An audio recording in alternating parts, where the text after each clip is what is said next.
Hello and welcome to the Diabetic Podcast, and it is a very special episode because today it's just me. This is the first time I'm doing an episode of the podcast where it's just myself, and I was a little bit nervous about it, but then I realized I've actually done this a ton of times because on my YouTube channel, I'm always talking alone about some of the coolest tech. So if you like this format, make sure if you're just listening that you go over to my YouTube channel and subscribe. Today's episode is all about everything that I saw and thought was cool at the ADA Scientific Sessions. I went to Orlando a couple weeks ago for one of the largest diabetes conferences that happens every year. So I'm going to kind of go over all of the CGM updates and innovations that I saw there. Some of the pumps that I saw, some new ones that I had never seen before, like the CeQur insulin patch. I'm going to talk about the Omnipod iPhone app, which I got to demo, and I have a video coming out on Friday with a full-on demo, and some other cool ones like an overnight patch or an overnight pump called the Luna. I'm going to get more into that. And then I'm going to end off with some positive results that were found through the Vertex stem cell therapy that could lead to a potential cure. And it's some pretty impressive stuff. You may have already seen it on social media because I put out like a 1-minute video kind of throwing out all the information. And if you're not following me on Instagram or TikTok, I highly recommend that you follow me on one of them because you'll get some great news stories I put out almost daily on the biggest innovations happening. As a reminder, nothing you hear on this podcast should be considered medical advice. It is for educational purposes only. Make sure you consult with your physician before making any changes to your health care. All right, now that I've kind of laid all of that out, let's get into what I saw at ADA, and let's start with continuous glucose monitors, or CGMs. So I want to start with the Freestyle Libre 3 Plus. The Freestyle Libre 3 Plus is a new CGM or a new version of the Libre 3 CGM that is coming from Abbott. They announced at ADA. The Libre 3 Plus is the same build as the Libre 3. It is the smallest wearable CGM. It is smaller than the size of 2 stacked pennies. And to put that into perspective, the Dexcom G7 is about the size of like 2 stacked quarters. What sets the Libre 3 Plus ahead of the 3 is that it lasts for 15 days. That is 1 extra day over the Libre 3. It is for people 2 years and older. I think the 3 was only 4 years and older, so the 3 Plus gets a few more years in. And most importantly, the Libre 3 Plus has iCGM clearance. It can work alongside an insulin pump for automated insulin delivery. Currently, the only system that works with a Libre 3 CGM is known as CAM APS FX. It is an impressive algorithm that is in Europe right now. But interestingly, the CAM APS FX algorithm was cleared by the FDA in the US like a month ago and could hopefully be coming to the United States soon, but they need a pump partner. Back to the Libre. The Libre 3 Plus is coming to the US within the next couple months, then Germany, and then elsewhere. This CGM also gives readings every minute, and I'm kind of wondering if eventually algorithm could move to a once a minute decision making. Currently, it's every 5 minutes. Could it be every 1 minute? Maybe it's every 3 minutes. If you have any information on that, that would be interesting. I'd also be curious to see if Dexcom and other sensors move into this readings every minute. But currently, like I said, the CGM is cleared to work with pumps, but there are no announced pump partners in the United States or elsewhere, really, besides the one I mentioned, that are coming to Libre 3 that we know of. I spoke with Abbott at ADA, and they told me that it is on the pump manufacturers to do that. And then I spoke to one of the pump manufacturers, and they told me that it was on Abbott. I find that this happens a lot, that each company will say it's the other company's fault or job to get something working. Something that was concerning to me when it comes to the Libre 3 Plus is that while it does connect to a pump, this CGM can only connect to one device at a time, whereas the Dexcom is built to connect to up to 3 devices. Meaning though, so with the Libre 3 Plus, if it's connected to an insulin pump, you can't also connect it to your phone and get like a Libre share or a Libre link up share numbers to a caregiver or a parent. And I'm sure that that's something that most people want, especially people with kids. And, this CGM is cleared for people 2 years and up. If you're going to put them on an automated insulin system, you're going to want share numbers. So I'd be curious to see how Abbott navigates this, or maybe pump companies navigate this. My thoughts is that the pump company could potentially have a share app, whether it's Omnipod, Medtronic, Tandem. And if they do already, please let me know in the comments, because I'm not fully familiar. I'm becoming more familiar with all these companies, and I'm actually going to be trying out a lot of them. Yeah, I'm curious to see how they kind of juggle the whole follow feature, because, that's an important feature for everyone. Now let's get into the Dexcom G7. There are a bunch of upgrades that Dexcom has brought to the new sensor and a new sensor policy. So let's kind of line all of that out. Also, for transparency, I have worked with Dexcom on sponsored content, and I probably will in the future. And I'm a Dexcom G7 user. I love it. So let's start with these upgrades. There is now a better distance, they're saying. It is now a up to 33 feet distance you can have from your device that is capturing the glucose readings from the sensor. Now, this is what we came to expect with the Dexcom G6. There's been a lot of talk about the Dexcom G7's distance or connectivity in this first year and a half that it's been out. It wasn't great. I'll be honest, it wasn't great when it first came out, but I've been using it for a year and a half now, and I have to say for at least the last 8 months, if not longer, connectivity has been phenomenal, on par or better than Dexcom G6. I very rarely notice sensor issues, like brief sensor issue or no readings, and especially not to a point where it gets in the way. So it's been fantastic, and it was bad. It was bad at first. I'll be the first one to say. In addition to the distance, there's also what Dexcom's calling rapid reconnect, which allows the G7 to connect sooner and faster to your device so that you go less time without readings. That's something I feel like I've experienced just because in the beginning, I was finding that it was often that I would disconnect and then go a period of time without readings. And now it feels like that doesn't really happen very often at all. There's also a new adhesive. And for those watching on YouTube, you may be able to see this is the new adhesive. I've found that the older adhesive stayed on better for my skin type.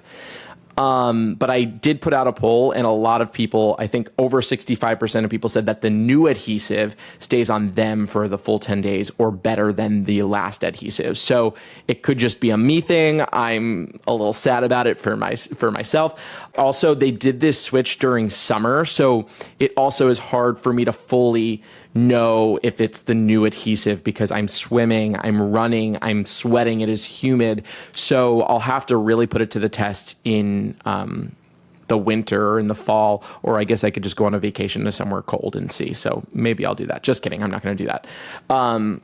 But I have worn some of the older ones I still have in these same conditions, and it seemed to stay on better. Let me know in the comments on YouTube what your thoughts are. One thing I do notice on the new adhesive is that as it starts to come off around the sides, it also starts to get dirty. Like you start to see dirt underneath it. And it may be something you more so can see up close. I looked in the mirror and it's not something I notice as much. But yeah, there's a new adhesive. And with that new adhesive, I think that this was why Dexcom felt empowered to implement a new replacement policy. This is something I already covered in an interview with Dexcom CEO Kevin Sayer. You can go watch that after this, but I kind of want to talk more about it here and give a little more of my 2 cents. And I wish I went a little harder on him. I wish I asked him a couple more questions that I was watching it myself. I was like, I should have asked another question. And I kind of threw everything out at once and threw away a couple questions into one to him. So anyway, their new replacement policy says that they will only give out 3 sensors for fallen off devices.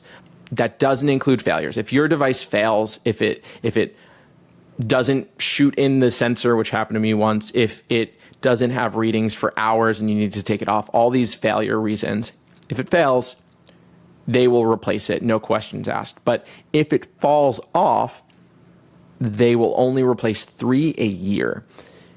Now, I'm not a fan of this policy. I understand why they felt like they needed to put it out. It makes sense to have a policy. Up until now, they didn't have a policy, at least to my understanding, and that potentially people were taking advantage of it. Of course, people were taking advantage of it. Of course. And so I understand why they introduced this. 3 does sound very like a very limited amount, especially as someone who has met the door frame, the car door frame, anything that you're walking through. I'm sure you've hit this off, and this is a medical device. This isn't a toy that I broke. And the idea of there being now a stress of me accidentally hitting something off and then that 3-strike policy, I don't like the idea of adding more stress to people with type 1 diabetes or any diabetes because we already have so much stress. We already go through so much. I hope that they're not as strict on this as, it says in fine print. I asked Kevin about medical procedures because specifically the policy even mentioned for medical procedures not counting or counting toward that 3 policy. I was like, well, hey, listen, back when I had cancer, I had to get an MRI, an MIBG scan, a CT scan, these other scans that I had to take. I didn't have to have it at that time, but I would have had to take it off. I'm sorry, but that shouldn't be my 3-strike policy. Kevin had a good response for that, I think. And, I'm looking forward to seeing what happens. I'm kind of rambling now, but let me know what you think about this policy. I'm sure Dexcom reads these comments. So, show them why it's important to kind of be a little more lenient on this. They can keep their policy, but I hope that they really listen to their users and don't make life more stressful for us. All right, now that I've gotten through that, let's quickly hear a word from our sponsor, ZocDoc. ZocDoc is a free app and website where you can search and compare high-quality, in-network doctors, choose the right one for your needs, and click to instantly book an appointment. We're talking about in-network appointments with more than 100,000 healthcare providers across every specialty, from mental health to dental health, eye care, skin care, and much more. Plus, ZocDoc appointments happen fast, typically within just 24 to 72 hours of booking. You can even score same-day appointments. So stop putting off those doctor's appointments and go to ZocDoc.com/detective to find and instantly book a top-rated doctor today. That's ZocDoc.com/detective, ZocDoc.com/detective. Let's get into insulin pumps, and let's start with a brand new one that I got to see in person. I've talked about it on this channel, and that is the Twiist Pump. 2 I's, all lowercase, the Twiist Pump. Now, this insulin pump is kind of almost like a yo-yo shaped pump. It twists open. It's not very big. It's about the size, maybe a little bit bigger than the Omnipod. It is a tubed pump, and it comes from Dean Kamen. Dean Kamen invented the first wearable insulin pump, I believe in the 70s, called the auto syringe. I actually get into it in my history of diabetes technology video, which is on YouTube. I will put that in the show notes on both podcast platforms and YouTube. It is an incredible video where I go through the history of diabetes technology and I talk about it. Dean Kamen also invented the Segway. He invented those soda machines that are at the movie theaters. The soda machines didn't start as soda machines. I believe they started as filters for water to really help people, and now they're just the coolest machine ever at the movie theaters. So this pump is actually from a company called Deca that was using it for treatment of something else. I can't think of it off the top of my head. And now this new company, CeQur MedTech, is going to be distributing this insulin pump, this new tubed insulin pump. It is powered by the Tide Pool Loop algorithm. This is an algorithm that is coming from the DIY community, and it is powered by an iPhone and or an Apple Watch, which is phenomenal. If you've used DIY Loop or seen my videos on it, it looks exactly the same. And I actually have a video showing off a demo of this device, what it looks like, what the iPhone app and Apple Watch look like and how they work. So you can watch that on my YouTube channel. I'll also put that in the show notes. The pump holds 300 units of insulin. There is a disposable piece and then another piece that gets like the brains and has holds a battery. They are super teeny tiny batteries. These aren't a battery you can just buy at 7-Eleven. They are small ones, proprietary. The pump comes with 4, and the charger that charges them can actually charge 2 batteries at the same time. The batteries, it's recommended that each battery is replaced every 3 days with each site change, but I asked them and I believe they said the batteries technically last, I believe, like 5 to 7 days. So theoretically, if you're going without power, you could potentially, have it last longer. Now, the algorithm being used on this device, I said, was tide pool loop. That tide pool loop algorithm comes from loop 1.0. I believe we're on loop 3.0 now, maybe even a little further. And so the DIY loop algorithm that is being used today, the one I used and talked about, the current to date one, is not this algorithm. This one is one from a few versions ago, and it doesn't have correction bolusing. It is just correcting through basal adjustments.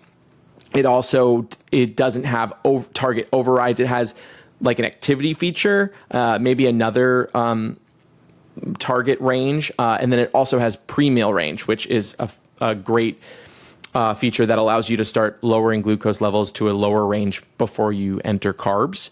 But it is an older algorithm. It's potentially not as strong or as powerful as the one that's currently being used today. It's important to note. There may be a few other features that I'm forgetting that aren't on this pump, but looks-wise, the app and the watch app look amazing, so clean, just as what you come to expect with the DIY Loop app and Apple Watch app. It's so intuitive, clean looking, and again, if you want to see it up close, make sure you go watch that video on my YouTube channel. I'm going to have more content coming out on it eventually. All right, let's move on to the next pump. I cannot believe how much I've been talking this whole time. I hope I'm not talking too fast. There's a feature on YouTube and on podcast platforms to either like slow people down or speed people up. So that's a great feature if you want to use it. And now let's move on to this next pump, which is the Luna pump. So the Luna pump is an overnight only pump that is meant for people who are on MDI, who want to get a good night's sleep. They want to have automated insulin delivery overnight, and that's the only time it's used. According to my notes from an event I went to at ADA, Luna says that only 14% of CGM users are on AID, automated insulin delivery. So that means they have this 86% of people that aren't using automated insulin delivery at all and potentially could want it just at night. They like their MDI and they can get AID through the evening. I mean, that's super interesting to me. The cool thing about this pump is it's super duper tiny, and that's because very little insulin is needed at night.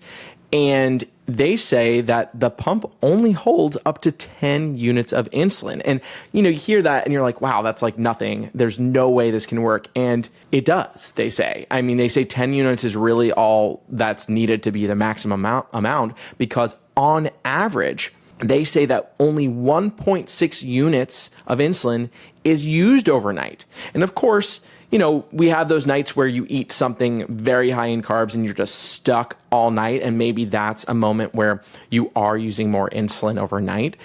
But for the most part, on average, you're not using a lot. And that was a pretty stunning statistic for them to call out. They also showed a picture of what the starter kit looks like that was super sleek. And something also that was interesting to me was that there's no phone setup for these.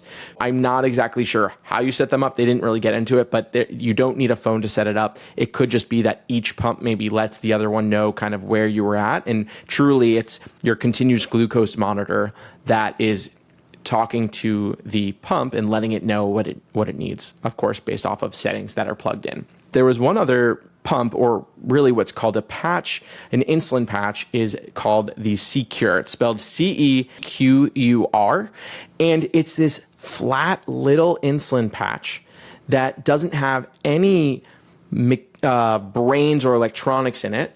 It is like tan skin color, maybe like a beige. And it has two little buttons on either side. I'm showing it on YouTube if you want to watch on YouTube. But then there's a button on top and bottom, and you push them in. You can hear it, and then it will dose 2 units of insulin with each click. So if I want 4 units, I go, or if I want 6, and I get 6 units. The device itself can hold 200 units of rapid-acting insulin.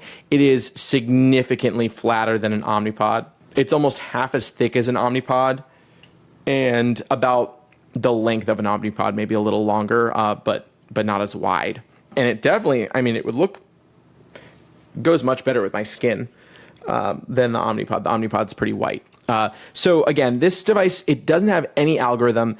I believe the company is kind of targeting people with type 2 diabetes mostly with this, but people with type 1 use it. I'd also be curious to hear if anyone watching uses it or is considering it. This is really a replacement for MDI, multiple daily injection. Instead of injecting yourself with insulin throughout the day, you just put this on, you wear it for up to 4 days. So that's something interesting about this device. It can be worn for 4 days. They just got approval for that extra day. And instead of having to prick yourself all the time, just kind of click it in and then give yourself the insulin. One potential con to it is that it's a 2 unit with every click. You can't do a half unit.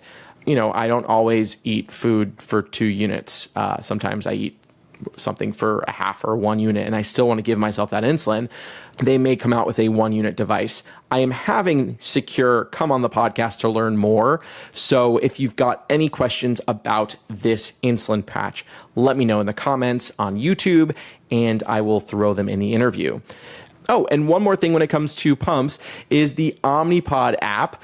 I got to demo it. I actually have the app on my phone currently right now because I'm going to be going on Omnipod 5 for a bit.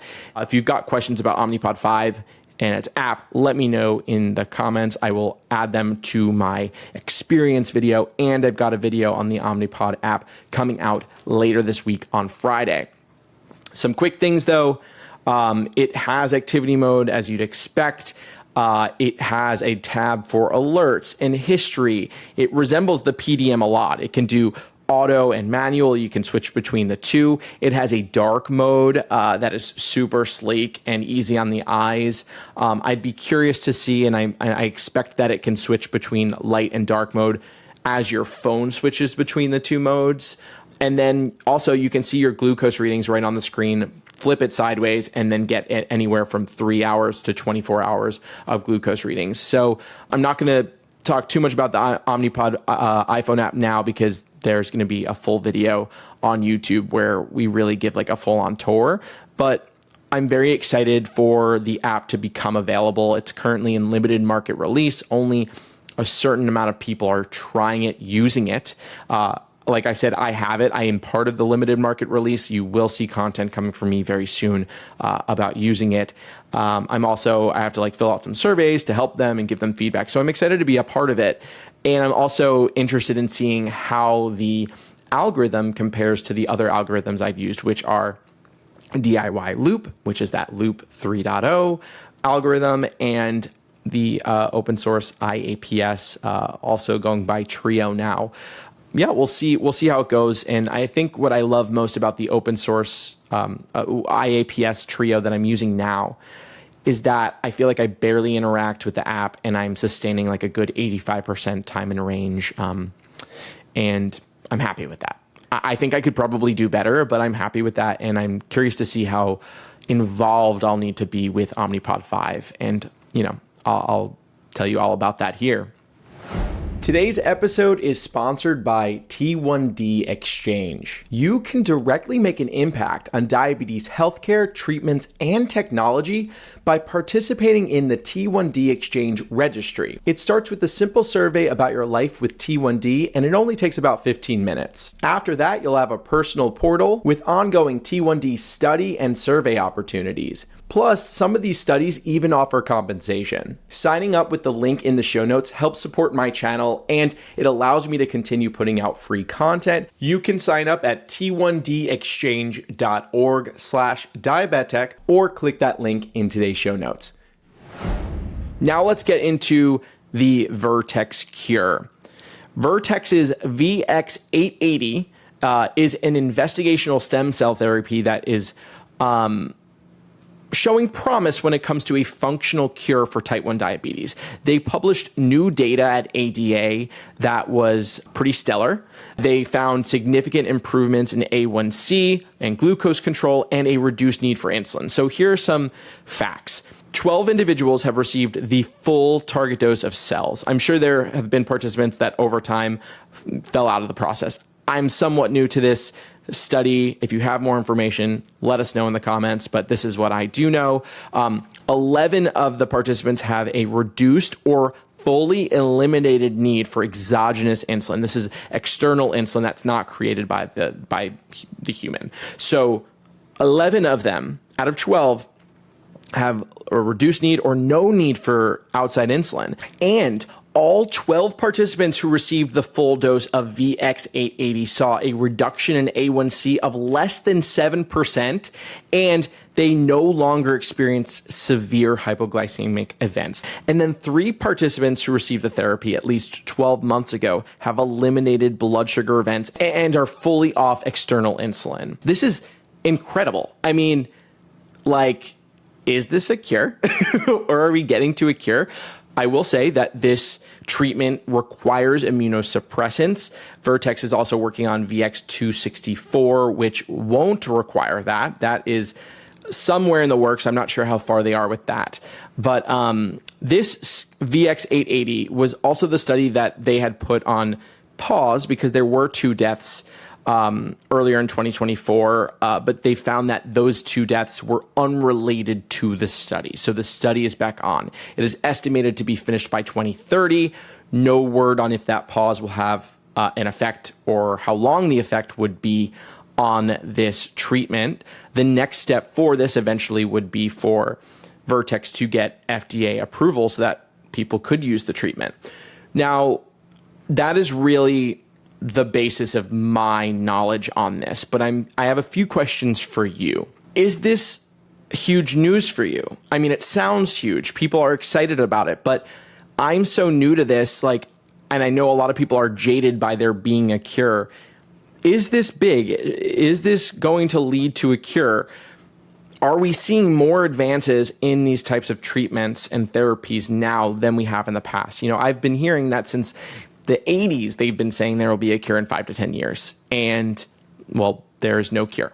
And it's been much more than 5 to 10 years. So I guess I'm trying to understand what my viewers, what all of you kind of, what your experience is, because you've probably, or some of you have had diabetes for much longer than me and have heard, these things in the past. A lot of people say that there won't be a cure, that there's too much money in treating people with type 1 diabetes. I'm going to disagree there. I think that there are so few people with type 1 diabetes in the grand scheme of the diabetes sector. There's only 1.6 million people in the US, 30 million people in the US that have type 2 diabetes. So that's one thing. Then when it comes to the drugs, I don't think there's a ton of money in insulin, especially as it's compared to GLP-1s. And that area of medication that is getting so much money poured into it, so much research, will potentially have such a huge impact on the economy. I think it's possible that the cure could come. A lot of money would get spent on the cure. I mean, people continue, the rates of type 1 diabetes are actually going up. So more people to cure. I'm going to say I hope there's a cure, and I think there will be a cure. What do you think? Do you think there will be a cure? When do you think it's going to happen? Let me know in the comments on YouTube. Wow. We made it through my first ever podcast recorded alone. I talked for like 48 minutes. I'm sure I'm editing it. But that's crazy. I'm hot. I'm sweaty. My air conditioning was not on during this as much as it needs to be because I didn't want audio problems. But wow, I hope you enjoyed it. If you want more videos where I talk about technology and it's just me, I mean, I'm doing that on YouTube all the time. So go check out my YouTube channel. You can also just like listen to a lot of the videos, but I talk about like the insulin pumps coming out in 2024 and beyond, the CGMs, all that stuff. And then I also have all my social media pages. So you can follow that with the links in the show notes. And I've got a Patreon if you are looking for a way to support the channel, but also get exclusive videos from me, whether it be behind the scenes from my visit to Medtronic. I have a video about all the technology I use to produce a podcast and shoot videos. Those videos are on my Patreon. It helps me out when you support the channel through there. And also, I've got a full-on Diabetic community on Discord. There's almost 400 of us now, and there are conversations on all the pumps, all the CGMs, the future apps that people are using. There's so much conversation going on. So if you're looking for a community of people like you that love technology, join all of the Diabetechies on Discord with the link in the show notes. I'm Justin, and I'll take you later.